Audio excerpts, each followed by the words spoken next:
Nah, saudara, saya mau melanjutkan apa yang kita pelajari berapa minggu yang lalu, ya, tentang apa, saudara, mengatasi penghalang koramdeo di keluarga.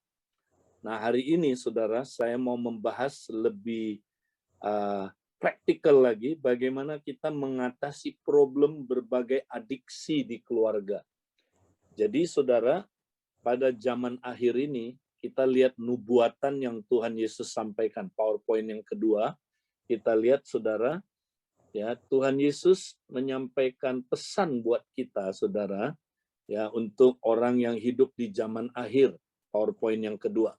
Ya, dalam Lukas 21 ayat 34 sampai 36, jagalah dirimu supaya hatimu jangan syarat oleh pesta pora dan kemabukan serta kepentingan-kepentingan duniawi, dan supaya hari Tuhan jangan tiba-tiba jatuh ke atas dirimu seperti suatu jerat.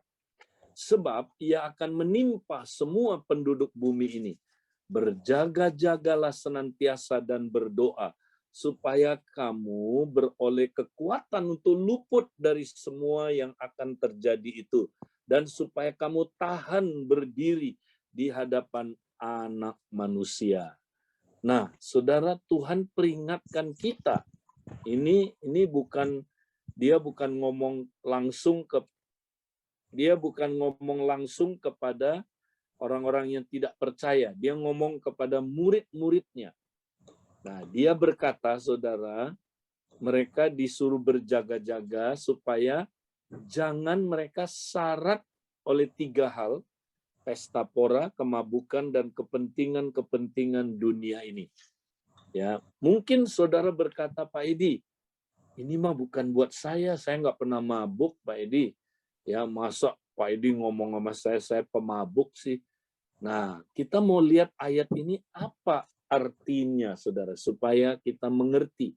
Karena ini disampaikan untuk murid-muridnya. Kita murid-muridnya, saudara. Ya, nah, mari kita lihat PowerPoint berikutnya, saudara. Saya percaya ini keadaan manusia yang hidup di zaman akhir, terutama dalam keluarga kita, saudara. Nah, problem keluarga di zaman akhir, saudara, berkaitan sama 3 hal ini. Ya, nah, pesta pora. Apa artinya pesta pora di sini, saudara? Ya, orang pesta makanan, misalnya, ya. Nah, artinya gini, saudara. Dia hidup untuk menikmati, mengumbar hawa nafsunya, saudara. Ini yang disebut hedonisme. Ya, hedonisme, tujuan hidupnya adalah untuk menikmati sesuatu yang nikmat. Ya, jadi saudara, misalnya ada orang bukan makan untuk hidup, tapi hidup untuk makan. Nah, ini yang disebut pesta pora, saudara. Jadi banyak orang, ya, akhirnya, ya, gelojo, ketagihan makanan, saudara.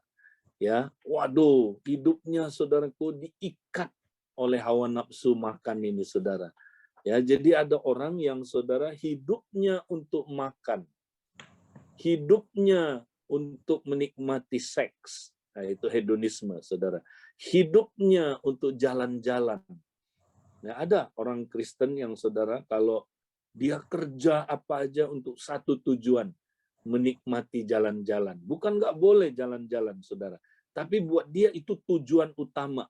Ya, ketika dia jalan-jalan, saudara, dia lupa semua. Ya, lupa sama Tuhan, lupa sama keluarganya, lupa sama saudaraku, beribadah. Dia bisa korbanin yang lain itu semua hanya untuk, saudaraku, tujuan utamanya, yaitu menikmati, ya, sesuatu yang, ya, saudaraku, yang nikmat itu. Nah, itu hedonisme. Saudara, mungkin kita ada yang seperti itu, saudara. Nah, mari kita periksa diri. Kalau kita terikat dengan hal-hal ini, waktu Yesus datang, kita nggak siap. Kita nggak bisa menantikan kedatangannya, saudara, kalau kita terikat dengan macam-macam hal ini. Ya. Kedua adalah kemabukan. Nah, apakah ini hanya bicara soal alkohol?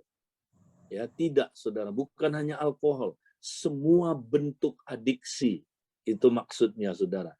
Kemabukan di sini. Ya, jadi ada macam-macam adiksi, saudara, di dunia ini. Ya, narkoba, adiksi rokok, alkohol, ya, apalagi, saudara, pornografi.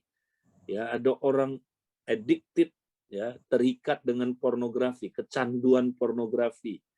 Ya, ada orang kecanduan drakor, saudara. Drama Korea, sekali lagi, saya tidak anti dramanya, saudara. Tapi adiksinya bahaya sekali, saudara. Ya, kemudian apalagi, saudaraku, ya, adiksi games kalau anak muda. Wah, diikat oleh games, bisa main game, saudaraku, jam-jaman. Ya, sampai lupa belajar, lupa segala-galanya. Ya, saudaraku, ini kemabukan maksudnya.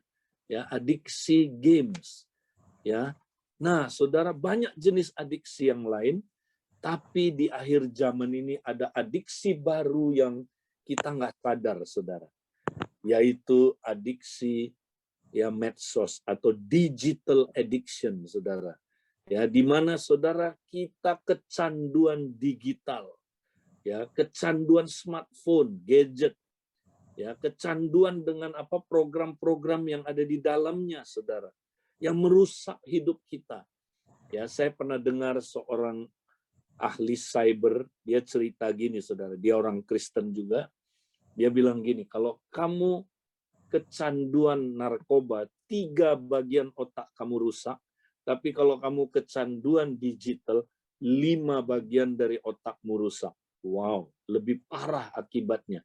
Tapi masalahnya, saudaraku, ya, digital addiction ini, saudara, nggak disadari. Nah, kita aja nih dengar khotbah begini, saudara, mungkin udah ada di hati kita, enggak, gua enggak. Ya kan? Gua enggak. Tapi menurut saya, ya, saudara, semua orang, termasuk saya, saudara, ya, kita semua, ya, cuma ada 2 pilihan, saudara. Cuma ada 2 pilihan. Apakah kita, saudaraku, menguasai smartphone kita mengontrol oleh smartphone kita, atau kita dikuasai, dikontrol oleh, saudaraku, smartphone.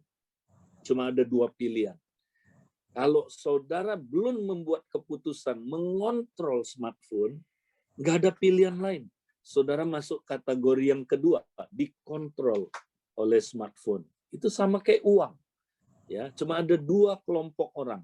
Dia menguasai uang, dia menggunakan uang untuk, saudaraku, tujuan yang baik, atau dia dikuasai oleh cinta uang. Cuma ada 2.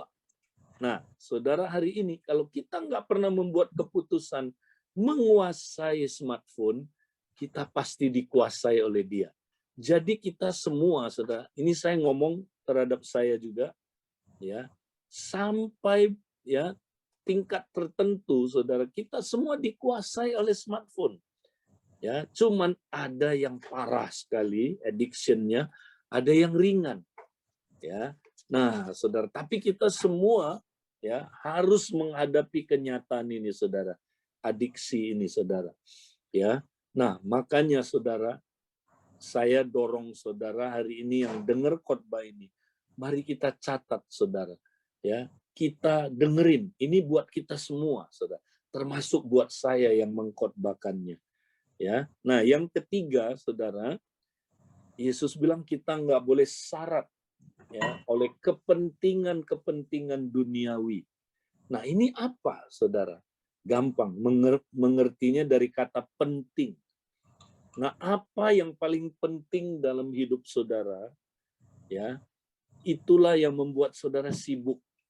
Karena saudara harus mengabdi kepada yang paling penting itu dalam hidup saudara. Itu jadi berhala, saudara. Saudara tunduk kepada dia. Saudara habiskan waktu yang sibuk dengan dia, saudara. Ya. Jadi apa yang paling penting dalam hidup saudara, itulah berhala kita, saudara. Ya, kalau uang paling penting lebih dari Tuhan, maka uang jadi berhala kita. Maka kita memberikan, ya, paling banyak prioritas waktu untuk dia, saudara. Ya. Nah, pada akhir zaman Tuhan tanya kita, saudara, apa yang menjadi prioritas utama kita? Ya, saudara. Nah, banyak orang nanti, saudara, begitu sibuk cari uang karena mau kaya, sibuk cari uang, saudara. Begitu sibuknya dia dikuasai oleh ketergesa-gesaan itu, sampai tidak ada waktu lagi buat Tuhan, saudara.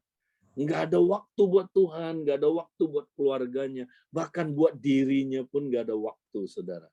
Ya, dan akhirnya, saudara, dia hidupnya ya menjadi hamba ya dari berhala itu, saudara, dikuasai oleh berhala itu.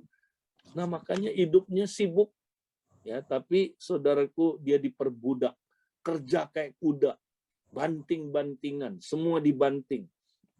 Banting harga, banting tulang, banting setir, banting pintu. Nah, kalau gagal banting istri, banting anak, semua dibanting, saudara ya.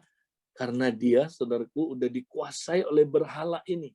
Saudara, apa yang menguasai saudara yang paling penting dalam hidup saudara? Ya, itu akan menyita waktu saudara. Nah, orang yang demikian nggak bisa berdoa, saudara. Nggak ada waktu berdoa. Ya, akhirnya saudara, ya dia hidupnya nggak siap waktu Tuhan Yesus datang. Ya, karena dia workaholic. Ya, dia diikat oleh pekerjaannya, saudara, sampai nggak ada waktu buat Tuhan, nggak ada waktu buat sesamanya, saudara, ya, buat keluarganya apalagi. Kalaupun ada waktu, lihat, saudara, ya mereka duduk di gambar ini, satu keluarga lagi makan malam, tapi saudara lihat, saudara, mereka ya kelihatannya dekat tapi jauh, saudara. Ya, karena ada yang bilang gini, saudara, smartphone bisa menjauhkan yang dekat dan mendekatkan yang jauh, saudara.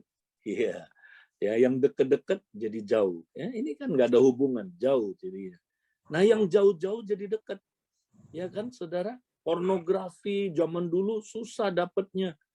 Ya, sekarang bisa jadi dekat, masuk ke kamar saudara. Home delivery, masuk ke smartphone saudara ya.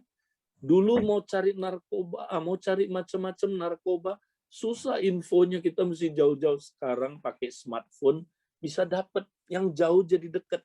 Yang dekat jadi jauh, saudara. Ini yang terjadi di zaman akhir. Nah, kita harus bisa ngatasin problem-problem adiksi ini, saudara. Ini semua membentuk addiction. Ya, nah, bagaimana kita menang? Nah, mari kita lihat nasihat Rasul Paulus di dalam 1 Korintus 6, 12-13. Saudara, dia lagi ngomong sama orang yang ya kena addiction, saudara. Segala sesuatu halal bagiku, ya ayat 12. Tetapi bukan semuanya berguna. Segala sesuatu halal bagiku, tetapi aku tidak membiarkan diriku diperhamba oleh suatu apapun. Nah, semuanya ya halal, saudara. Ini kaitannya makanan-makanan ya, konteksnya halal, tapi enggak semuanya berguna. Ya, saudara bilang, apakah kotoran sapi halal? Halal, saudara. Kalau saudara mau halal, tapi kan enggak berguna, saudara. Ya, juga yang paling penting, saudara diperhamba enggak oleh suatu apapun? Diperhamba enggak? Makanan, saudara, yang baik pun, ya kalau saudara diperhamba, nah itu udah dosa. Diperhamba inilah addiction, saudara. Tuhan nggak mau kita diikat oleh kecanduan apapun dalam tubuh kita, saudara. Nah, bagaimana supaya kita menang? Nah, makanya Paulus, saudara, ya membenarkan dulu cara pandang mereka.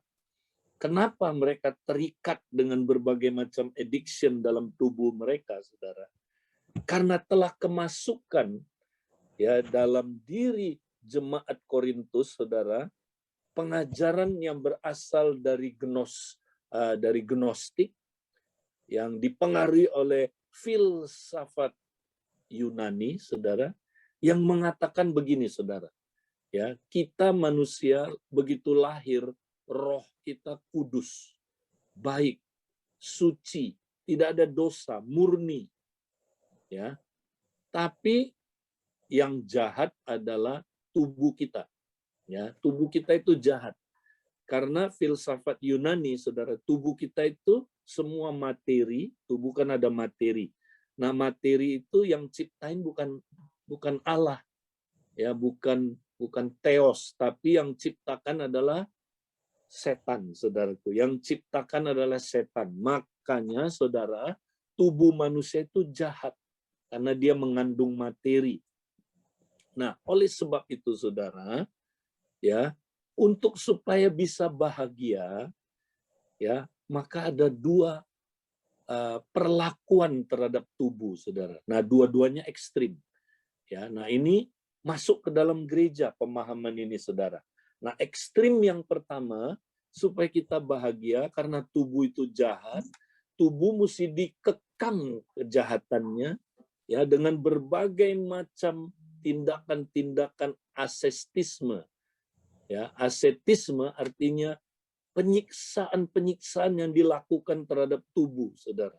Misalnya puasa, ya, misalnya saudara, ya Kristen juga ada puasa ya, tapi ini puasa dengan kekuatan sendiri untuk menyiksa supaya tubuh kita ya jangan memanifestasikan hawa nafsunya.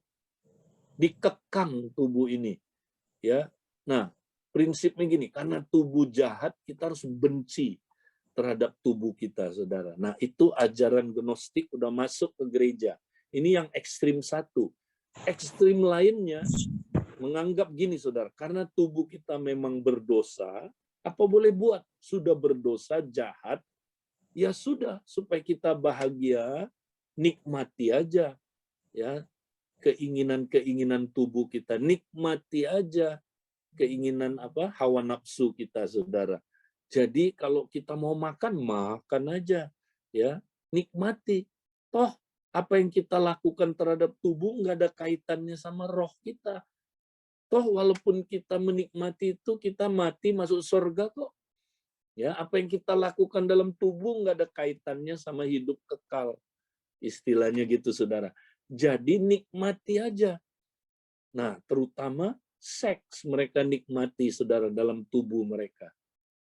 Nah, makanya orang Yunani maupun orang saudaraku Romawi, termasuk orang Kristen yang udah dipengaruhi, ya mereka zaman itu, saudara, kalau mau pesta, mau makan banyak, mau hedonisme, saudara, mereka caranya gimana? Makan dulu, nikmati. Kalau udah kekenyangan nggak bisa makan, ya mereka pergi ke belakang ruang pesta, itu ada namanya ruang muntah. Di situ mereka ambil, saudaraku, bulu ayam, dikilik-kilik kerongkongannya, keluar semua muntahnya, saudara. Kemudian mereka makan lagi. Nah, ini hedonisme, saudara. Setelah makan, udah kenyang. Aduh, masih pengen, tapi udah nggak bisa makan. Pergi ke ruang muntah, keluarkan lagi. Makan lagi, muntahkan lagi. Bisa 3-4 kali, saudara. Itu mengerikan sekali. Jadi mereka, saudaraku, hedonisme. Akhirnya lama-lama ketagihan makanan. Ya. Nah, yang kedua, saudara, terhadap seks. Mereka menganggap, saudaraku, oh seks itu nggak apa-apa, memang tubuh kita jahat kok. Nikmati aja. Makanya mereka bisa pesta seks, sejenis maupun lain jenis, bisa ratusan orang pesta seks sama-sama, ya kumpul di sebuah ruangan, di publik aja di sebuah ruangan, melakukan pesta seks. Nah, ini gawat, saudara. Pengajaran ini udah masuk ke gereja Korintus, menyebabkan orang Korintus makanya terikat dengan makanan, kecanduan makanan, dan kecanduan seks. Jadi ini bisa diterapkan untuk berbagai macam jenis kecanduan, saudara. Nah, jadi bagaimana supaya kita bisa menang, saudara, terhadap kecanduan? Kita harus punya cara pandang yang benar. Jangan dipengaruhi oleh filsafat-filsafat yang nggak benar ini, saudara. Ya, nah Paulus luruskan. Dia kasih tahu mereka, kamu tahu nggak, ya, bahwa tubuh kamu itu tidak jahat. Ya, saudara, tubuh kita nggak jahat.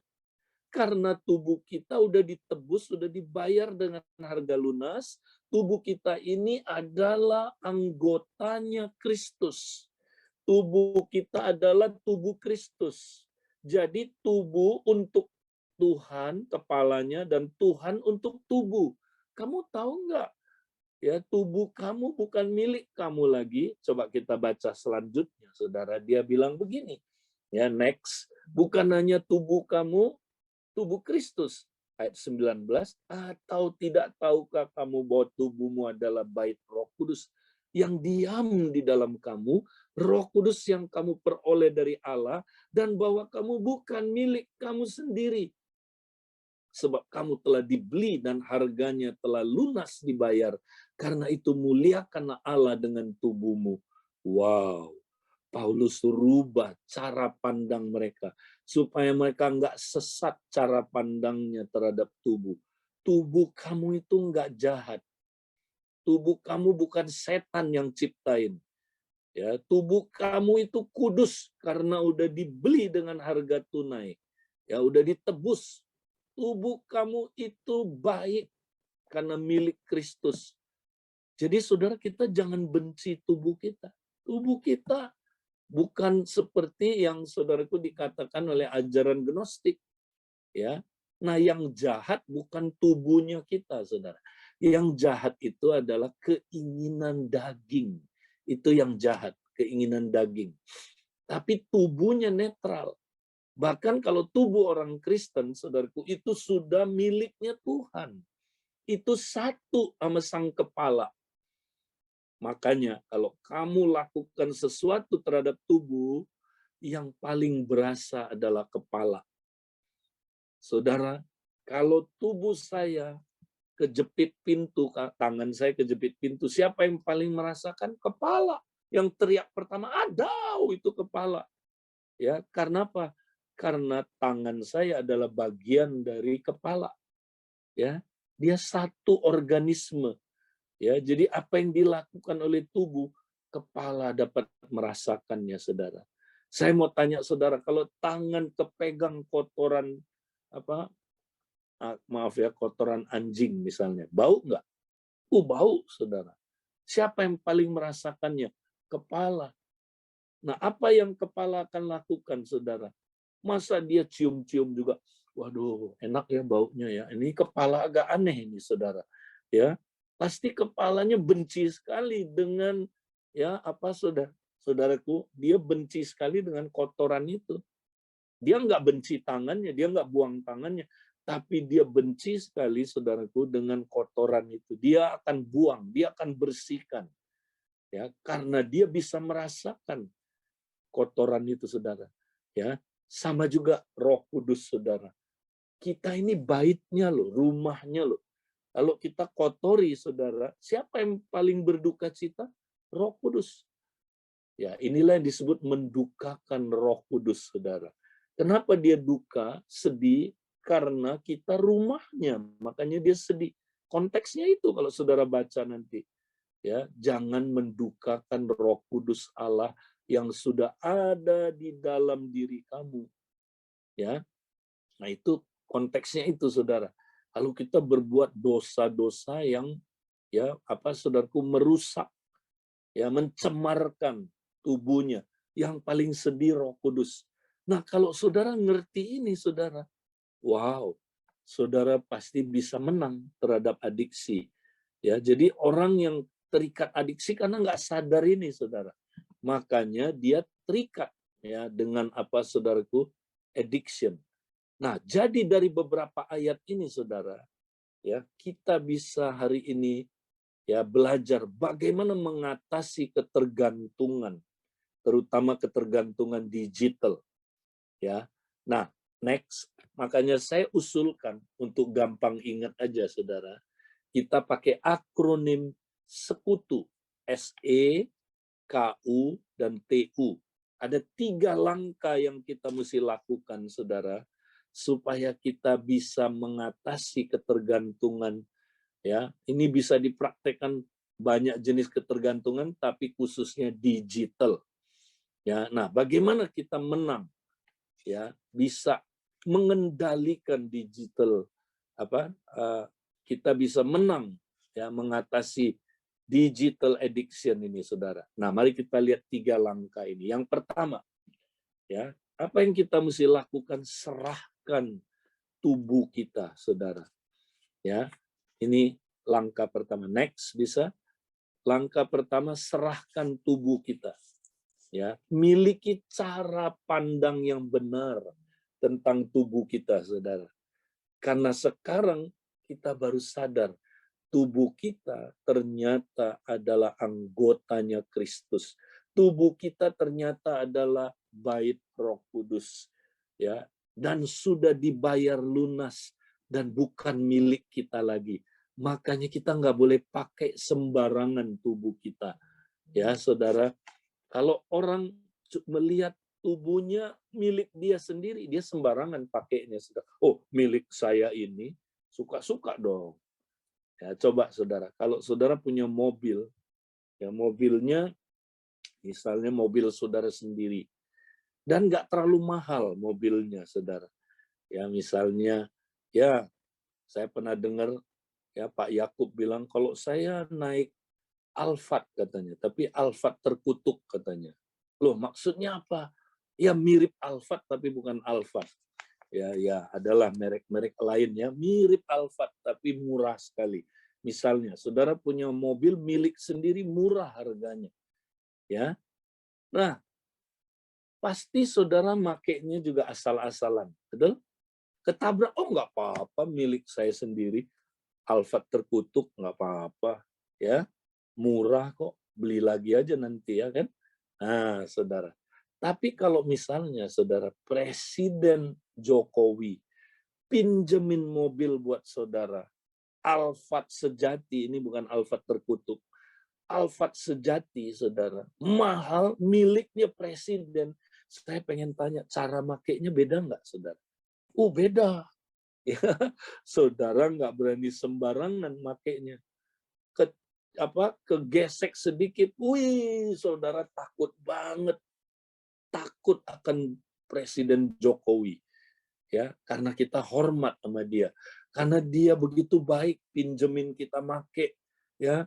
Makanya kita hormat. Nah, itu yang disebut takut. Ya, takut dalam arti kata positif. Hormat banget dan kita makainya pasti nggak sembarangan. Nah, demikian juga tubuh kita, saudara. Kalau saudara lihat, ini kan milik saya. Ya kan? Terserah saya dong saya mau pakai gimana. Nah, makanya saudara sembarangan pakai tubuh saudara. Akhirnya tubuh saudara jadi senjata kejahatan, menjadi alat kejahatan. Tuhan bilang, serahkan tubuh kamu kepada Tuhan tiap hari, supaya dia jadi senjata kebenaran, alat kebenaran. Nah, itulah sebabnya, saudara, ya kita disuruh tiap hari mempersembahkan tubuh kita sebagai korban yang hidup dan yang kudus dan yang berkenan kepada Allah. Itulah ibadahmu yang sejati. Makanya Roma 12, saudara, ayat 1 sampai ayat 8, itu adalah langkah praktikalnya dari mengerjakan keselamatan, saudara. Karena ayat ini dimulai dengan karena itu, karena apa? Karena 11 pasal yang sudah dibahas oleh Paulus tentang keselamatan, bahwa keselamatan sudah diberikan kepada kita, tapi keselamatan itu belum selesai. Keselamatan itu mesti dikerjakan. Nah, cara mengerjakannya Roma 12 ayat 1 sampai ayat 8. Gimana caranya? Tiap hari kita mesti serahkan tubuh kita.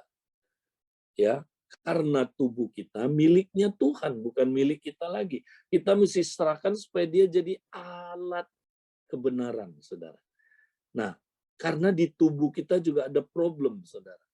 Memang tubuh kita milik Allah, tapi di dalam tubuh kita ada keinginan-keinginan daging, saudara.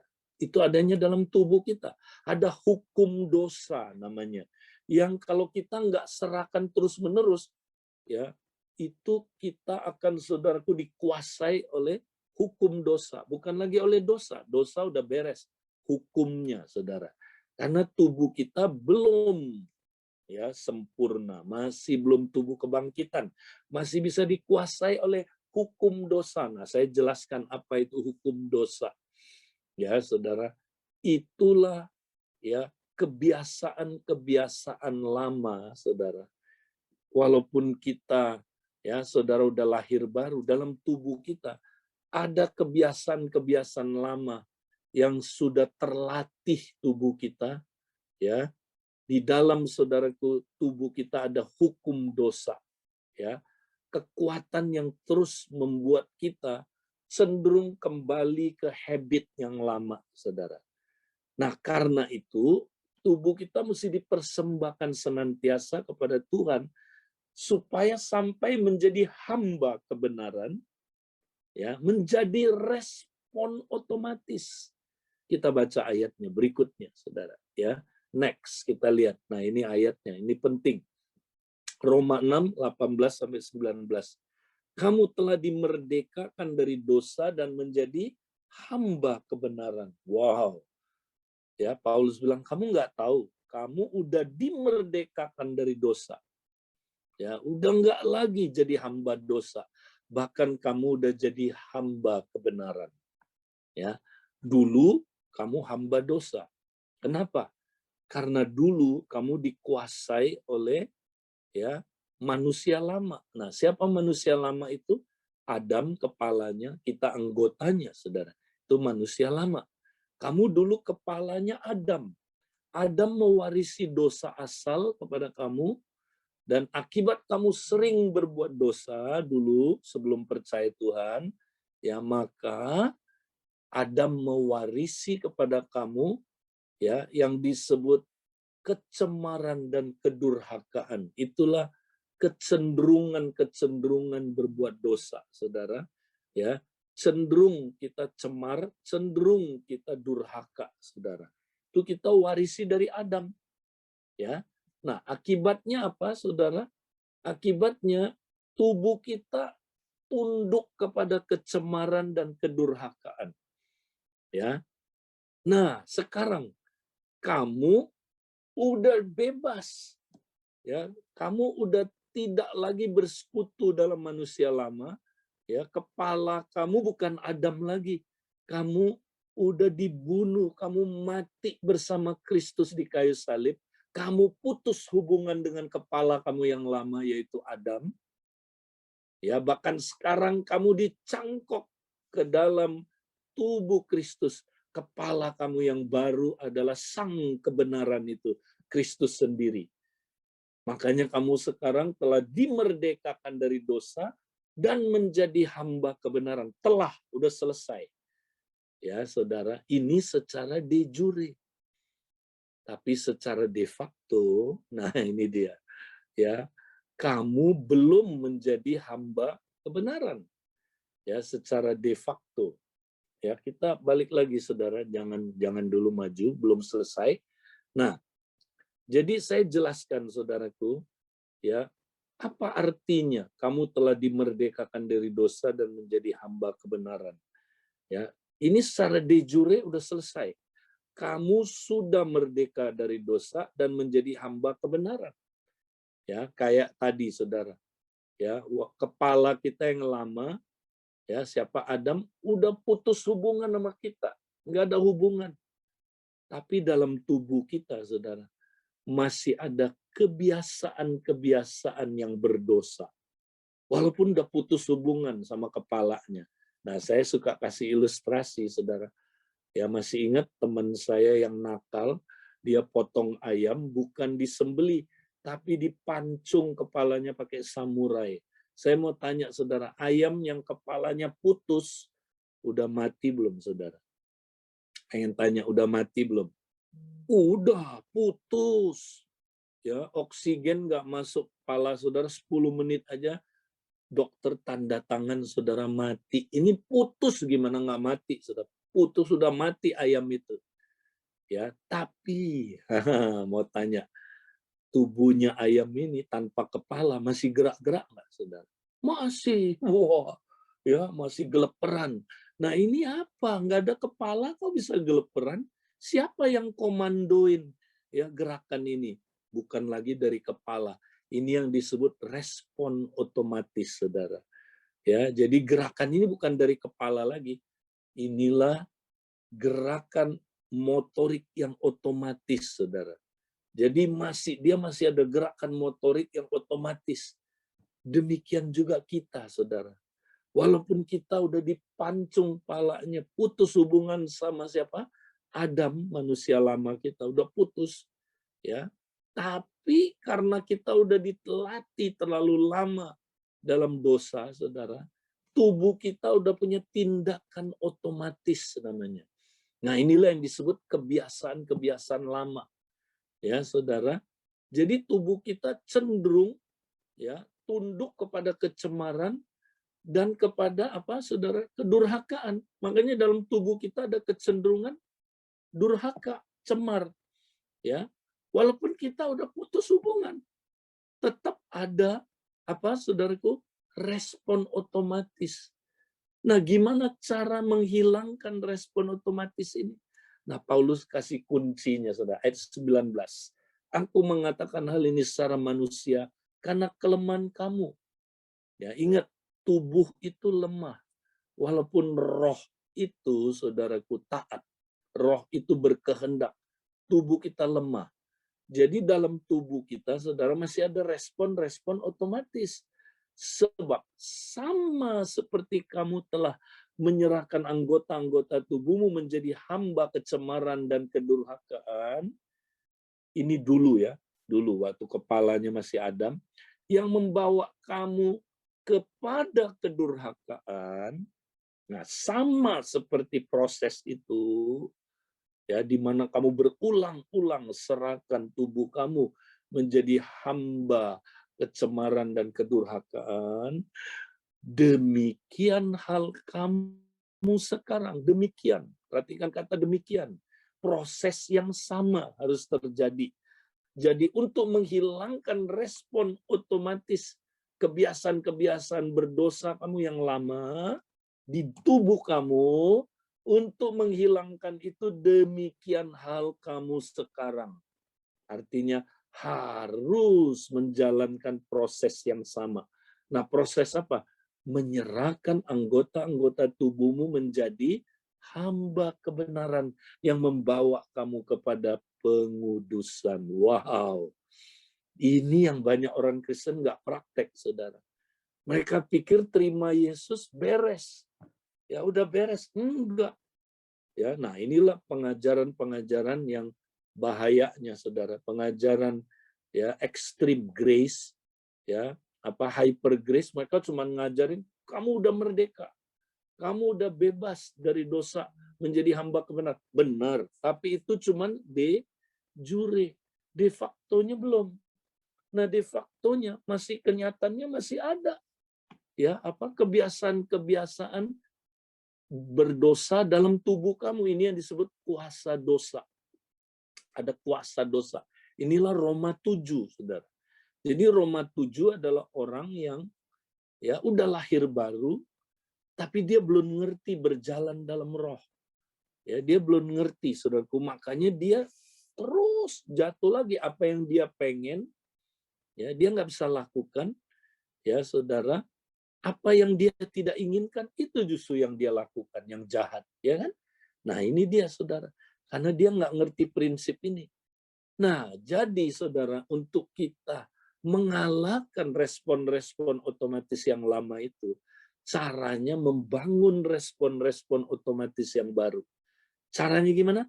Terus-menerus menyerahkan tubuh, saudara. Nggak boleh berhenti. Terus, sampai jadi respon otomatis. Itu. Nah, itu, saudara. Kalau kita nggak lakukan ini, kita tetap terikat. Nah, nanti ya saya kalau di industri minggu depan saya bahas bagaimana kita menggunakan sarana-sarana kasih karunia untuk dilatih oleh anugerah itu untuk lepas dari dosa, saudara. Nah, ini yang tidak diajarkan oleh ajaran cheap grace, oleh ajaran, saudaraku, ya apa, hyper grace. Bahaya sekali, saudara. Karena hyper grace mengajarkan semua yang harus itu Taurat. Ya. Enggak, saudara, enggak benar. Ya, semua yang kata harus berdoa, harus puasa, harus itu itu bukan dari Tuhan, itu katanya Taurat. Jadi saudara, seolah-olah Taurat nggak perlu lagi, ya. Paulus bilang kalau saudara baca Matius Roma 6 ini, apakah karena kita udah dimerdekakan dari hukum Taurat, lalu kita katanya saudaraku bebas berbuat dosa? Sekali-kali tidak. Sekali-kali tidak. Lalu dia terangkan ini, saudara. Nah, jadi saudara, kalau kita mau menang, mesti praktekkan ibadah sejati. Persembahkan tubuh kita terus sampai jadi respon otomatis. Nah, baru kita bisa mengalahkan saudara, kebiasaan-kebiasaan yang berdosa itu. Itu yang pertama, yaitu SU-nya, serahkan tubuh kita. SE, sorry. Nah, sekarang kita lihat langkah yang kedua, saudara. KU-nya, kuasai penggunaan smartphone, saudara. Kita mesti kuasai. Nah, artinya apa, saudara? Ya, tentukan dulu apa tujuan penggunaan smartphone, saudara. Kita lihat ayatnya, saudara, ya. Next. Tunggu sebentar. Ya, sebelumnya, saudara. Sebelumnya. Ya, ini dia. Tentukan tujuan penggunaan smartphone. Tujuannya buat apa? Saudara mau pakai smartphone buat apa? Kalau tujuannya bukan untuk Tuhan, saudara, ya, maka setan akan memakai smartphone saudara untuk merusak hidup saudara. Karena saudara belum menentukan apa tujuannya saudara menggunakan smartphone. Ya, nah, apa tujuannya saudara? 1 Korintus 10:31 bilang begini. Aku menjawab, kata Paulus, jika engkau makan atau jika engkau minum atau jika engkau melakukan sesuatu yang lain, lakukanlah semuanya itu untuk kemuliaan Tuhan. Nah, inilah tujuan yang benar untuk penggunaan smartphone. Kita mau gunakan untuk kemuliaan Tuhan. Ya, kalau saudara udah tentukan, saya hanya mau pakai smartphone untuk kemuliaan Tuhan, setan nggak bisa pakai lagi, saudara. Tapi kalau saudara belum tentukan, setan bilang, biar aku tentukan buat apa. Nah, makanya saudara, smartphone menjadi tuan yang jahat. Ya, dia yang saudaraku memakai smartphone ini untuk merusak hidup saudara. Ya, dia akan pakai smartphone menjadi pencuri dalam hidup saudara. Yesus bilang, aku datang untuk memberikan kamu hidup dalam segala kelimpahan. Tapi pencuri datang untuk mencuri, membunuh, dan membinasakan. Smartphone kalau udah jadi tuan, dia pencuri, saudara. Dia datang untuk mencuri. Mencuri apa? Mencuri waktu. Waktu dengan Tuhan nggak ada lagi, saudaraku. Waktu dengan keluarga nggak ada lagi. Bahkan waktu untuk diri sendiri pun nggak ada lagi, saudaraku. Ya, dia mencuri waktu. Ya, waktu untuk hubungan keluarga nggak ada. Nah, dia datang untuk apa? Membunuh. Membunuh apa, saudara? Membunuh potensi saudara. Membunuh karunia-karunia yang bekerja dalam diri saudara. Membunuh apa? Hubungan pernikahan saudara. Membunuh hubungan keluarga saudara. Dan akhirnya saudara binasa, rusak maksudnya, destroy. Dia merusak keluarga, dia merusak pernikahan, dia merusak semua potensi yang Tuhan berikan, saudaraku, dirusak oleh iblis. Makanya saudara, tentukan tujuan penggunaan smartphone untuk apa. Kita lihat berikutnya. Kedua, setelah tentukan tujuannya, tentukan batas-batas penggunaan smartphone kita, saudara. Nah, kita harus jelas untuk apa kita menggunakan smartphone, saudara. Kalau belum jelas untuk apa, kita nggak bisa tentukan apa, saudara, batas-batasnya. Ya, nah, jadi saya jelaskan, misalnya ya, ini contoh aja, ini dari yang saya ya. Untuk apa saya menggunakan smartphone? Pertama, untuk berkomunikasi demi kemuliaannya. Ya, karena lewat smartphone kita bisa berkomunikasi ya. Ini alat untuk kita berkomunikasi dengan lebih mudah dan lebih bagus. Jadi pakailah untuk komunikasi demi kemuliaan Allah. Jangan komunikasi yang tidak memuliakan Allah, ya. Nah, kedua, untuk kerja, ya, untuk kemuliaan Allah. Ya, saya penatua harus bekerja, saudara. Jadi saya ya bisa bekerja dengan lebih baik, lebih mudah lewat apa, saudara? Lewat smartphone. Jadi pergunakanlah untuk kerja demi kemuliaannya. Tapi jangan dikuasai oleh kerjaan tadi itu, saudara.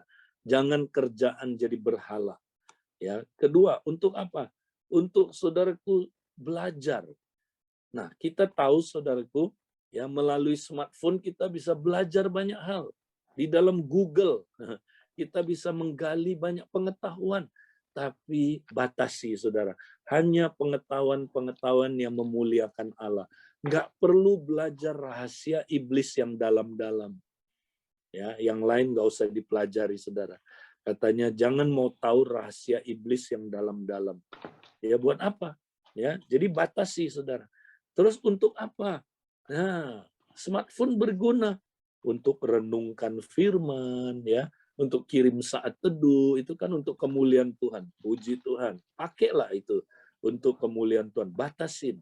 Untuk apa lagi? Untuk ibadah. Ya, komsel, kompak. Ya, untuk apa lagi, saudara? Doa pagi. Ya, seperti pagi ini. Kalau nggak ada smartphone, kita nggak bisa, saudaraku, di masa PSBB ini. Jadi, smartphone ya berguna. Kalau dia jadi hamba yang baik, ya dia akan jadi hamba yang baik. Oke? Jadi tentukan batas-batasnya. Nah, perhatikan, ini saya ya. Saudara juga mungkin banyak yang harus seperti ini. Saya nggak akan mau menggunakan smartphone sebagai sumber rekreasi. Ya, nggak mau, saudara. Kenapa? Karena saya pernah dalam sekali terikat pornografi. Jadi kalau saya gunakan lagi smartphone sebagai sumber rekreasi, ya misalnya saya habis nggak ada kerjaan lagi senggang. Nah, saya nggak mau di kamar tanpa siapa-siapa ada smartphone, ya, dan saya jadikan sumber apa, saudara, rekreasi. Nggak mau. Kenapa? Karena saya pasti jatuh lagi, saya tahu. Itu sebabnya saya harus batasin, saudaraku, penggunaan smartphone. Nah, jadi kita tentukan untuk apa saudara mau pakai smartphone. Terus waktunya mesti dibatasin berapa jam misalnya. Kapan aja saudara gunakan dia. Ya, misalnya bangun pagi, saya ini keluarga saya ya, dan saya sendiri tentukan kita nggak mau bangun pagi pipi istri belum diusap, iPad udah diusap-usap ya, saudara, jangan. Ya, kenapa saudara? Karena ya habis itu kita langsung dikuasai sama smartphone, udah nggak konsen lagi. Nanti koram dionya sambil mendengur, ya, ataupun saudara ya kita nggak konsen lagi. Sambil koram deo kita tutup, ya biasanya yang tutup nih makanya dicurigai, saudara. Tutup apanya, saudara, videonya. Ngapain dia, saudara? Kelihatan kayak koram deo, tapi dia jawab email, balas WA, lihat Instagram, ya katakan pada sebelah saudara, saya kenal orang itu kan. Nah, jadi saudara mesti tentukan batas-batas penggunaan smartphone. Ya, apalagi saudaraku, ya kalau siang atau sore makan malam, ya duduk sama-sama, jangan kayak tadi, saudara. Yang jauh jadi dekat, yang dekat jadi jauh ya. Kita usahakan, saudara, kalau kita ketemu lagi makan, jangan ada smartphone. Kita bersekutu, berfellowship, saudara, dengan keluarga kita ya. Pakai itu kesempatan ya. Nah, terus kita mesti tahu, saudara, waktu-waktu yang berbahaya ya. Sebelum tidur ya, kalau itu mengganggu kita, saudara. Kalau perlu ya kayak keluarganya Yongki, taruh aja smartphone di luar kamar. Ya. Karena smartphone, saudara, kalau ditontonin terus ya, itu membuat kita susah tidur nanti. Juga nggak bagus, saudara, nggak sehat. Ya, karena sel kita rusak kalau terlalu banyak sebelum tidur kena LED terus, nggak bagus, saudara. Ya, terus bagaimana? Nah, saudara tentuin. Oke? Nah, ini penting. Nah, kalau saudara nggak praktek langkah ketiga, saudara nggak bisa sembuh. Langkah pertama, kedua aja, tanpa ketiga nggak bisa sembuh. Mari kita lihat yang ketiga, saudara. Tubuh Kristus harus terlibat. Ya, karena saudara bikin dosanya dalam tubuh Kristus kan? Kan tubuh saudara tubuhnya Kristus. Ya, jadi saudara adiksi itu kan saudara ya misuse tubuhnya Kristus kan, saudara salah gunakan tubuhnya Kristus. Jadi kalau mau sembuh mesti libatkan tubuh Kristus. Ya. Kalau enggak saudara enggak bisa sembuh. Coba saudara. Kalau kita ngerti tubuh Kristus, kita pasti sembuh, saudara. Ya, misalnya yang tadi, saudara. Kalau tangan kiri saya luka, siapa yang paling berasa? Kepalanya, Kristus. Ya. Nah, Kristus paling concern sama tubuhnya karena kita tubuhnya kan, saudara. Kalau kita addicted, ya, masa dia diam aja? Enggak, saudara, dia akan sembuhin. Kalau tangan kiri luka, kepala pasti paling merasakannya. Dia yang paling sakit. Ya. Nah, apa yang dia lakukan? Dia biarkan? Enggak. Dia akan lakukan sesuatu untuk nyembuhin anggota yang sakit atau yang tercemar ini. Caranya gimana? Dia enggak turun langsung kepala, ya. Dia suruh tangan yang lain. Ya, ambil alkohol, bersihin lukanya. Ambil Tensoplast, tutup lukanya. Sayang, jangan lupa disayang. Ya. Nah, saudara, demikianlah saudara, kalau kita kena addiction harus ada di dalam tubuh Kristus baru bisa sembuh. Ya. Nah, caranya gimana praktikalnya? Ceritakan apa rencana yang sudah dibuat. Ceritakan yang tadi ke kompak saudara. Ceritakan ke komsel saudara, ya. Paling bagus di kompak saudara. Ceritain. Ya, apa rencana yang tadi dibuat? Apa tujuan penggunaannya, Ya, apa waktu makan batas-batasnya. Nah, ceritain. Setelah itu, praktek akuntabilitas per minggu dan per hari, saudara. Ya, kita nggak bisa sembuh kalau nggak ada akuntabilitas. Ingat loh, ya, Roma 12 ayat 1 sampai ayat 8 itu bukan tindakan pribadi, saudara. Ibadah sejati itu tindakan dalam tubuh. Ya, karena ayat yang ke 4 sampai ayat yang ke-8 itu bicara kita ada di dalam satu tubuh. Ya, juga ya bahasa aslinya ya, I urge you to present your bodies plural as a living sacrifice. Aku menasihatkan kamu supaya kamu mempersembahkan tubuh-tubuh kamu sebagai sebuah persembahan yang hidup. Sebuah. Tapi tubuh-tubuh itu tubuh pribadi sebagai satu kesatuan dipersembahkan sama Tuhan. Berarti itu bicara tubuh Kristus, saudara. Ya, makanya ibadah sejati itu bukan urusan pribadi saja, bukan. Harus dalam konteks tubuh. Ya, makanya lakukan ibadah sejati, saudara. Kalau enggak bareng-bareng, kuasanya enggak ada. Ya, tapi kalau bareng-bareng, saudara, sebagai satu tubuh Kristus, di situ dahsyat. Nah, makanya, saudara, kita mesti ada akuntabilitas dalam tubuh, baru bisa taat. Ingat, kita punya kecenderungan tidak taat. Tadi itu, saudara, kita punya apa? Kebiasaan untuk durhaka. Makanya, saudara, untuk sembuh, mesti ulang-ulang praktek akuntabilitas. Ya, misalnya gini, saudara. Saya mau tanya, saudara ngajar anak saudara taat gimana? Nggak bisa cuma dikasih tahu, diajarin, nggak bisa. Misalnya gini, nah belajar ya, papa minta kamu belajar sekarang. Anak saudara langsung taat nggak? Taat. Wih, hebat kalau anak saya nggak, saudara. Diajarin apalagi sekali doang, nggak taat. Ya, karena dia punya kecenderungan tidak taat, durhaka. Nah, gimana supaya dia taat, saudara? Ditanya, udah belajar belum? Nah, ditanya itulah akuntabilitas, saudara. Belum, loh kok belum? Ajar lagi. Kamu harus belajar supaya kamu bisa nanti ujian ya.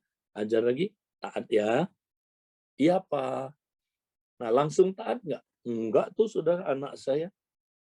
Mesti berkali-kali ditanya lagi, udah belajar belum? Ya, kalau dia nggak ada akuntabilitas, jamin tidak bisa belajar taat, saudara. Ya, nah makanya saudara, pemuritan itu harus ada akuntabilitas. kompak, nggak bisa sendirian, ya. Dan itu per minggu kita bahas. Jadi per minggu kita ketemu ngobrol lagi. Gimana? Kamu udah menang belum terhadap apa? Ya, kecanduan digital ini? Belum. Nah, kita evaluasi lagi. Jadi itu yang dibahas di kompak seminggu sekali, saudara. Ada akuntabilitas mingguan. Tapi juga tiap hari kan kita komunikasi terus kompak, ya. Nah, di situ kita sambil koramdio, kita saling tolong menolong, saudara. Ya, karena kalau kita connect sama kepala, nanti kepala bisa kasih tahu kita, tolongin saudaramu, ya, anggota tubuh ini dia lagi apa? Dia lagi ya mau dicobai jatuh lagi. Telepon dia, saudara pas telepon bener dia lagi mau klik pornografi. Saudara telepon, wah dia ngalamin kemenangan, saudara. Bisa terjadi kayak gitu kalau kita satu tubuh. Nah, saudara, inilah 3 langkah, saudaraku, yang kita mesti praktekkan. Serahkan tubuh kita sebagai persembahan yang hidup terus-menerus sampai terjadi ya respon otomatis menjadi hamba kebenaran. Kuasai, saudaraku, ya penggunaan smartphone. Jangan dikuasai oleh smartphone. Ya, ketiga, saudaraku, kita mau libatkan tubuh Kristus. Nah, saudara, praktekkan 3 langkah ini, saudara akan menang terhadap adiksi smartphone ini, saudara. Saudara, kalau kita nggak tegas, saudaraku, maka keluarga kita hancur. Yang kesian anak-anak kita, yang kesian keluarga kita, saudara. Mereka rusak. Saudara, saya mau ajak saudara, nah tolong teman-teman, Pak Hadi, bisa disiapkan. Mari kita saksikan sebuah video, saudara. Nah, coba perhatikan terjemahannya ya, video ini memang bahasa India, saudara. Mungkin ada yang saudara udah pernah nonton, digedein, jangan lupa soundnya.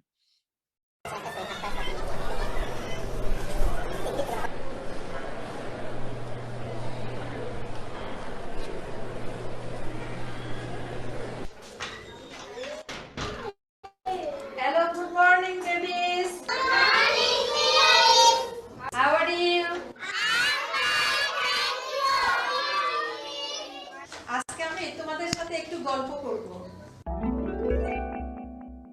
মনে করো তোমাদেরকে বলা হলো তোমরা যা হতে চাও তাই হয়ে যেতে পারবে।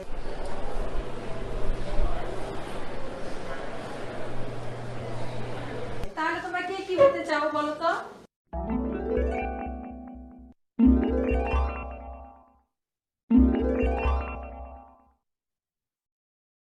আমি পাখি হতে চাই।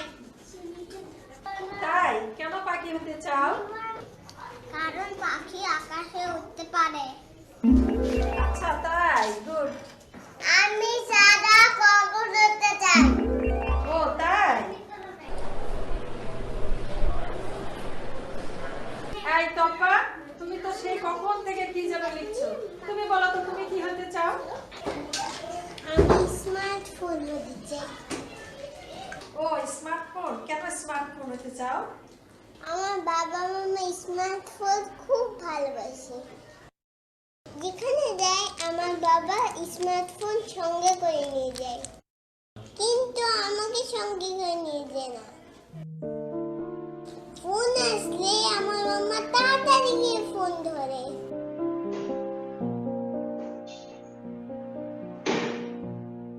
কিন্তু আমি কান্না করলেও আমার কাছে মাম্মা আসে না।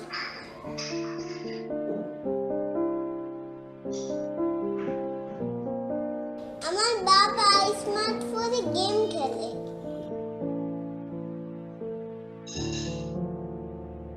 কিন্তু আমার সাথে খেলে না।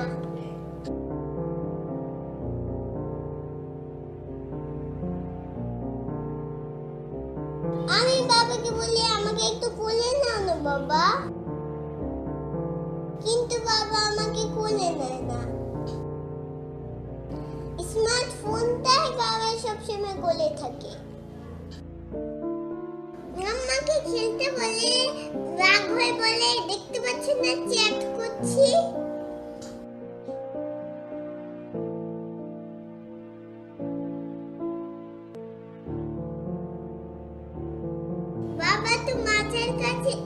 স্মার্টফোন নিয়েই ঘুমায়, কিন্তু আমায় কোনোদিনও জড়িয়ে ধরে ঘুমায় না। মাম্মা তো কোনোদিনও স্মার্টফোনটাকে চার্জ দিতে ভুলে না।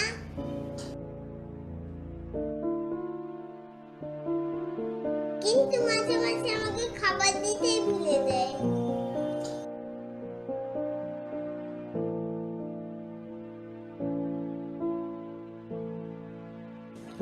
আমার ইচ্ছে স্মার্টফোন হয় বাবা মাম্মার কাছে সবসময়ই থাকুক।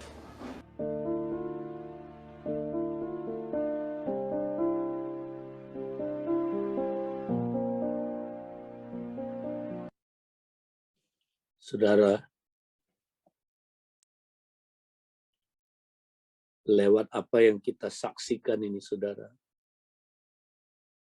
kita sadar hari ini, saudara, betapa luar biasanya benda yang kecil ini, saudara. Kalau kita nggak mengendalikan dia, saudara, dia akan kendalikan hidup kita. Dia datang untuk mencuri, membunuh, membinasakan keluarga kita, saudara. Apakah saudara hari ini mempunyai anak seperti yang tadi diceritakan, saudara? Mungkin mereka tidak ungkapkan, tapi di bawah pikiran, bawah sadar mereka menangis, saudara. Mereka menderita, saudara. Itu sebabnya anak ini ingin jadi smartphone, saudara. Karena orang tuanya lebih mencintai smartphone-nya dari mereka. Bahkan lebih cinta smartphone-nya dari Tuhan. Hari ini, saudara, maukah saudara sembuh? Kalau saudara mau sembuh, saudara harus buat keputusan hari ini. Supaya keluarga saudara boleh dipulihkan. Supaya hubungan saudara dengan Tuhan dipulihkan. Saudara, mari kita buat keputusan. Tuhan, aku mau menang terhadap digital addiction ini. Aku mau menang, Tuhan. Aku mau serius. Ini bukan main-main, Tuhan. Tolong aku, Tuhan, supaya aku menang. Supaya waktu Engkau datang, aku tidak syarat dengan pesta pora, kemabukan, dan kepentingan-kepentingan duniawi, Tuhan. Terima kasih untuk firman-Mu hari ini, Tuhan.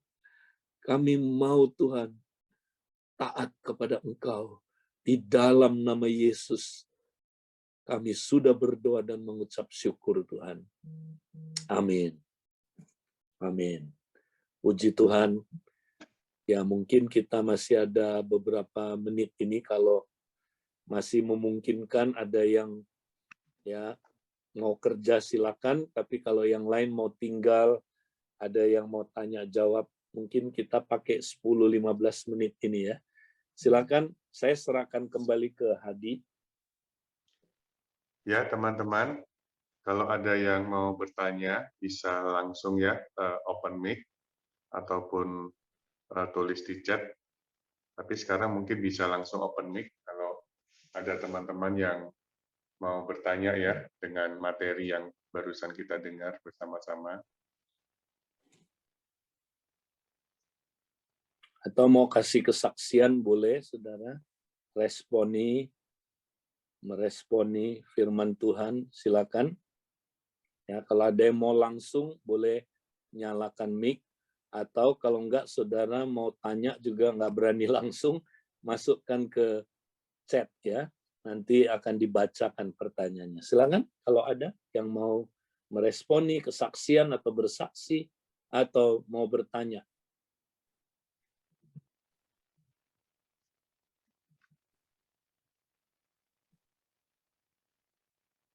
Pak Hadi kayaknya udah mantap semua ini, udah ngerti banget. Tinggal prakteknya nih ya, Kak, kita ya. Ya, atau nggak ngerti ya sama sekali bisa jadi. Tapi nggak berani bertanya. Ya. Oke. Mungkin Ya. Pak Hadi mau mewakili, mungkin ada pertanyaan-pertanyaan yang pernah didengar ya. Dipancing dulu, biasanya perlu dipancing-pancing, saudara. Ya, ya. Ya, Oscar kayaknya mau Ya. nyampein sesuatu, silakan. Kak Edi, ya terima kasih Kak Edi buat firman-Nya. Ini tadi saya catat semua dan saya share di chatroom catatan saya Kak Edi. Ya ini memang fakta yang dialami oleh semua kita termasuk saya Kak Edi. Nah cuman ini saya punya pergumulan Kak Edi. Khususnya untuk anak-anak yang sudah dewasa ya, remaja dewasa. Kan nggak bisa lagi dilarang-larang. Dan kenyataannya bisa berantem dengan anak. Nah, saya selama ini memang lebih pakai strateginya berdoa dan lewat mesbah keluarga seperti itu. Atau apakah Pak Edi punya tips lagi? Karena tadi kalau sekutu itu kan 3 hal ya, itu lebih untuk kita sendiri. Tapi ini kalau orang tua untuk anak, apakah ada tips-tipsnya Kak Edi? Ya, ini pertanyaan yang bagus sekali. Nah, kalau anak-anak yang masih di bawah otoritas orang tua, itu biasanya untuk kita menetapkan sebuah peraturan atau ya sebuah batas-batas lebih mudah ya, karena mereka masih under authority ya.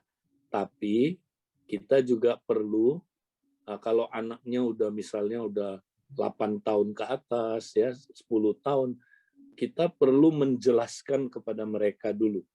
Jadi jangan main ambil aja smartphone-nya tanpa menjelaskan, ya tentunya mereka akan akan terluka. Karena kita juga sih sebenarnya orang tua yang salah. Ya kan, yang nyerahin smartphone itu mereka kecil kan nggak tahu apa-apa, kita yang serahin. Kebanyakan tanda kutip kita yang agak menjebloskan mereka ke situ. Ya kan? Teman, Edi. Ya, teman juga. Tapi kan kebanyakan orang tua lihat, ada yang 2 tahun aja udah dikasih smartphone. Coba tujuannya apa? Orang tua nggak mau susah. Supaya dia jangan recokin orang tua, kasih smartphone aja kan. Nah, kita juga yang salah sebenarnya. Ya, jadi kita harus bertobat tuh di hadapan Tuhan. Makanya cucu saya, saudara, yang nggak dikasih smartphone. Ya, orang tuanya repot, ya harus repot, nggak apa-apa. Ya, jadi ajak main, boleh saudara, dia nonton misalnya TV ya, dibatesin. Seminggu misalnya sekali aja. Tapi nonton yang memang yang berguna buat dia ya, dipilihin sama orang tuanya. Nah, smartphone nggak dikasih. Tapi kalau misalnya FaceTime oke ya untuk ngobrol-ngobrol. Tapi untuk game enggak. Nah, nanti kalau dia udah gede, saudara, mungkin udah mengerti banyak, nah nanti baru ya dikasih smartphone. Ya kan Bill Gates dan Steve Jobs, Zuckerberg, kalau saudara baca ya kan, dia anaknya di bawah berapa? 14 tahun nggak boleh loh sembarangan gunain smartphone. Ya kan, dia terapin ketat banget. 14 tahun ke atas baru mereka ya agak sedikit bebas menggunakannya. Tapi itu pun dikontrol sama orang tuanya kan. Nah, dia tahu sebab mereka lah pencipta program dan alat ini kan. Seluruh dunia disuruh beli, tapi anak mereka sendiri ya hati-hati. Nah, kita jangan kejebak ke sana. Nah, jadi jelasin ke anak-anak kita, lalu ya nasihat saya, lakukan bersama-sama. Ya, orang tua jadi contoh, apalagi kalau kamu masih ada mesbah keluarga, itu bisa sharing di situ kan. Yuk kita bikin komitmen sama-sama melakukannya. Kalau lakukan sama-sama, semangat saudara. Anak-anak kita lihat contoh kita kan, pasti dia lebih mudah melakukannya. Nah, kalau anak udah tanda kutip udah lebih mandiri, udah gede, nah ini problem, nggak bisa lagi diperlakukan kayak anak. Harus gini, harus begini, wah susah itu. Diajak ngobrol jadi teman. Ya, dan itu tepat, doain dia ya, cover dia secara rohani, doain saudara ya. Saya yakin Tuhan akan jawab doa orang tua dan dia dilawat ya. Mungkin Yongki mau cerita nggak gimana kamu anak-anaknya Makasih. bisa bebas tuh, yang gede juga ya, mulai bebas. Ya belum sempurna, tapi udah mulai bisa mengontrol penggunaan smartphone ya. Yongki mau cerita nggak caranya gimana, Ki? Ya, bentar Kak. Lagi di Ya. breakout room Pak Yongkinya ya. Oh ya, lagi breakout ya, udah nggak Ya. apa-apa. Tapi intinya ya, mereka bicarakan, doakan. Sil mau cerita, Sil, gimana Sil? Ya Kak. Nah ini ke Yongki. Ki, gimana Ki? Kamu bisa dari anak kamu dulu kan, yang dulu kita nonton videonya, si Aaron dulu bebas dari ketergantungan game ya, tapi kemudian merembet ke cici-cicinya kan. Nah itu gimana tuh sebagai orang tua kamu nolongin supaya tiap anggota jangan kecanduan game, jangan kecanduan smartphone, gimana? Sebagai orang tua ini punya pengalaman, bisa sharing nggak? Ya, yang diajarkan sama Kak Edi, Kak, berjuang keras. Jadi berjuang keras artinya ya dimulai dari saya juga. Ya. Jadi saya nggak akan bisa larang anak saya, istri saya kalau saya belum menang. Jadi saya sendiri harus menang gitu ya. Jadi saya bersyukur ya, saya mengizinkan ya Tuhan sendiri ya yang melawat ya saya ya tentunya. Saya minta menang dalam game, dalam juga medsos ya gitu loh. Saya medsosnya kesannya benar gitu kayak saya nggak terikat Instagram, Facebook, tapi saya terikat sama yang namanya bisnis. Jadi saya seneng banget lihat handphone saya tuh dari bisnis. Jadi saya mainin bisnis aja, saya cari uang lah gitu loh Kak. Jadi tanpa sadar anak-anak saya lihat saya terikat gitu loh. Ah, Dedi juga main gitu loh, main handphone gitu loh. Akhirnya saya bertobat lah gitu loh Kak. Jadi hari-hari ini saya juga lagi berjuang terus gitu loh buat anak-anak saya, berdoa. Tapi yang paling penting menurut saya adalah dari kita sebagai orang tua menjadi teladan. Ya, teladan yang dilihat. Bahkan anak-anak saya kalau yang tadi kan dibilangnya kan anak-anak yang mau jadi handphone. Saya pernah nonton video ini, saya suka ngomong sama anak-anak saya, aduh, Dedi ngiri nih sama handphone kalian. Dedi pengen dong jadi handphone. Dedi pengen deket sama kamu. Kok susah banget ya sama kamu deket, langsung pada kaget taruh handphone.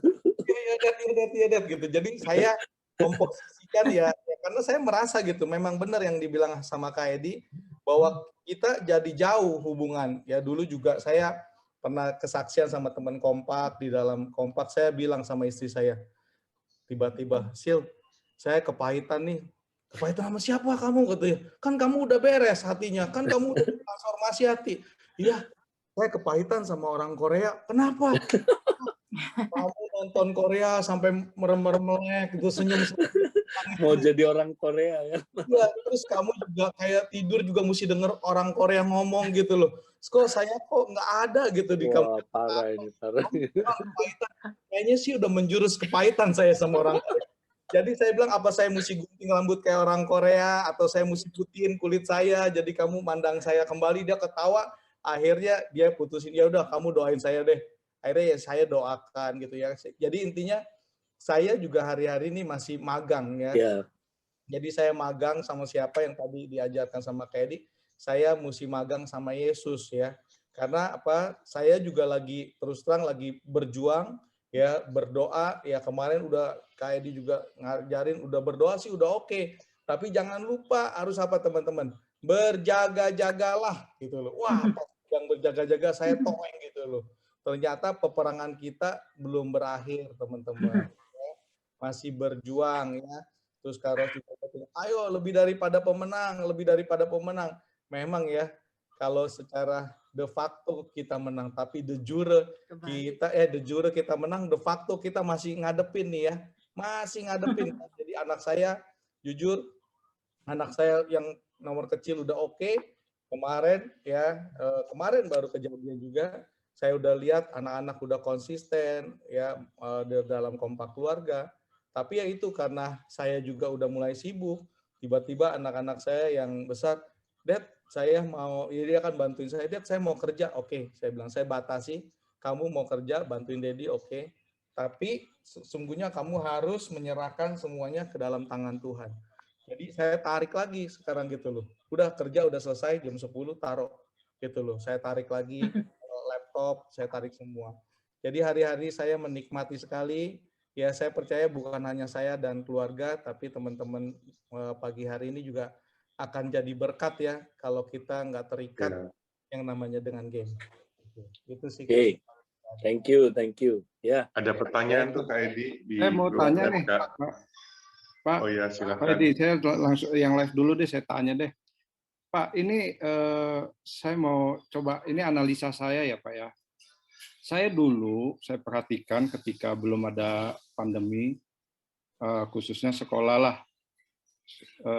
belum, masih offline ya, itu untuk dikendalikan anak-anak saya itu bisa untuk nggak gadget tiap hari, kita batasin hanya weekend, dan 1 jam lah paling lama kita kasih pinjam.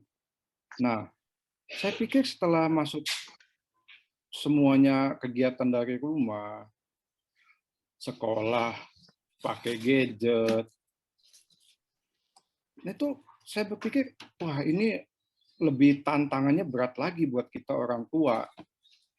Kok makin hari makin ketarik gitu. Ini sampai sekarang kita terus bergumul sama anak-anak saya nih, ya kan, untuk lepas dari game lah. Memang main gamenya sih nggak yang anarkis atau yang jahat lah, cuman kelihatan addicted-nya ini. Nah, di sisi lain, dengan keadaan sekarang, ya anak saya bersyukur aktif juga di Koramdio Anak. Tapi kembali lagi itu berhadapan dengan laptop, gadget. Nah, apa ada kemungkinan Pak ketika tiap hari mereka berhadapan dengan itu terus ya kan Pak Edi juga pernah mengajarkan sesuatu yang dilakukan berulang-ulang sampai 6 bulan dan itu menjadi kebiasaan baru. Apakah dengan begitu mereka itu udah mindsetnya wah udah biasa gitu loh, megang gadget udah menjadi suatu yang bukan hal yang aneh lagi, ya kan? Sampai kita buat rule udah nggak ini balik lagi, itu benar-benar kita sampai sekarang pergumulan yang berat sih tantangannya karena kerjaan juga dari rumah. Nah kalau kita paksakan tarik, mereka bengong Pak, aktivitasnya mau apa? Masa seharian kita temenin main, nggak mungkin juga kan, apalagi anaknya aktif. Nah itu kira-kira gimana ya Pak pandangannya itu? Apakah ada kemungkinan nggak sih dengan kondisi sekarang karena mereka tiap hari berhadapan itu jadi udah masuk gitu Pak? Itu aja sih Pak. Ya, betul. Jadi ada begitunya. Karena tergantung generasi ya. Kalau generasinya saya misalnya, ya itu namanya baby boomer, pengaruhnya nggak terlalu kuat buat saya, gadget itu kan. Nah, Billy juga nih, Pak Budi Setiawan juga mungkin ya. Tapi kalau milenial, anak saya yang tua, Tian, nah itu 50-50. Dia masih bisa tanpa gadget. Tapi kalau Daniel, yang milenial, wah itu udah 80% dikuasai sama gadget, 20%-nya enggak. Tapi generasi Z, ya generasi Z ini, cucu-cucu kita, yang umurnya mungkin 8 sampai 15 tahun ya. Nah, ini udah 100% gadget. Mereka lebih berat ya. Nah, katanya nanti ini yang paling berat ini generasi yang disebut alpha. Wah, itu rusaknya nggak tahu, udah diprediksi lebih parah daripada yang ada sekarang. Ya, karena 2 tahun udah dikasih gadget kan. Nah, ini jadi tantangan memang Pak. Nah, makanya kita mesti lakukan bersama-sama secara tubuh Kristus. Kalau nggak bisa sembuh. Dan tadi yang Yongki bilang, ya makanya dibilang ini, kuasailah dirimu supaya kamu dapat menjadi tenang, sehingga kamu dapat berdoa. Nah, kata kuasai di situ, nevo, itu artinya ya mengontrolnya dengan keras, terus-menerus dengan keras. Ya, nah itu bahasa aslinya, saudara, dengan keras. Nah itu cocok sama yang Dallas Willard bilang, ya, musuh terbesar pertumbuhan kerohanian kita adalah ketergesaan. Anda harus dengan kejam mengeliminasi ya ketergesaan, dengan kejam, ya, dengan keras, terus menerus. Kalau enggak kita kalah. Jadi kita mesti memang ini nggak boleh, ya udah panas-panas tai ayam. Sekarang semangat, 3 hari lagi kita nggak semangat lagi, nggak bisa. Ya, nah kita hanya bisa kalau kita sama-sama dalam tubuh Kristus, ada kekuatan karena Kristus nanti yang nyembuhin tubuhnya kan.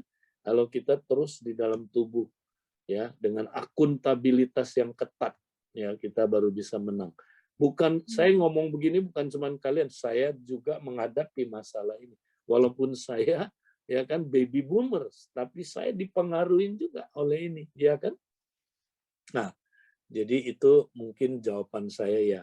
Memang kita mesti sabar dengan disiplin rohani yang ya dengan ketat. Oke. Baik, ya mungkin karena waktu saya serahkan Pak Hadi. Ya, Kak. Oke. Ya, nanti Selasa berikutnya lagi ya. Kalau memang saudara haus Ya, ingin makasih belajar, Kak Edi. saya bersedia untuk memberikan bimbingan tiap minggu sekali. Ya, tapi nggak tahu penatua-penatua setuju nggak? Setuju, Kak Edi. Oke. Jadi tiap Selasa ya, saya akan memberikan pengarahan ya, teaching untuk kita makin semangat dalam doa pagi ini ya. Oke, baik. Saya serahkan kalau masih ada yang mau Kontrak ya Kak disampaikan. Edi. Dikontrak. Dikontrak ya. Dikontrak. Berbahagialah yang mesbah doanya jam 7 karena kebanyakan jam 5. Kalau yang jam 5 kan untuk bergilirnya susah kan. Kalau yang jam 7 nggak banyak, jadi masih bisa dapat. Oke. Ya. Nanti siang Edi jam 2 ya. Ya, oke. Utara. Sampai entar Ya. ya. Oke. Ya. Doain ya teman-teman supaya hamba-hamba Tuhan ini ya. Oh ya, Bud, tolong nanti video tadi saya juga kirim ke kamu ya. Itu juga Sudah. nanti mau diputerin kamu yang Oke. sampai. Baik, Ya, saudara-saudara. siap. Thank you. Sampai ketemu. Have a great day. Bye-bye. Halo, selamat pagi. Thank you semuanya. Makasih Kak Edi, Pak Adi, Kak Billy. semuanya. Halo. Pak Budi. Yesus berkati semua teman-teman.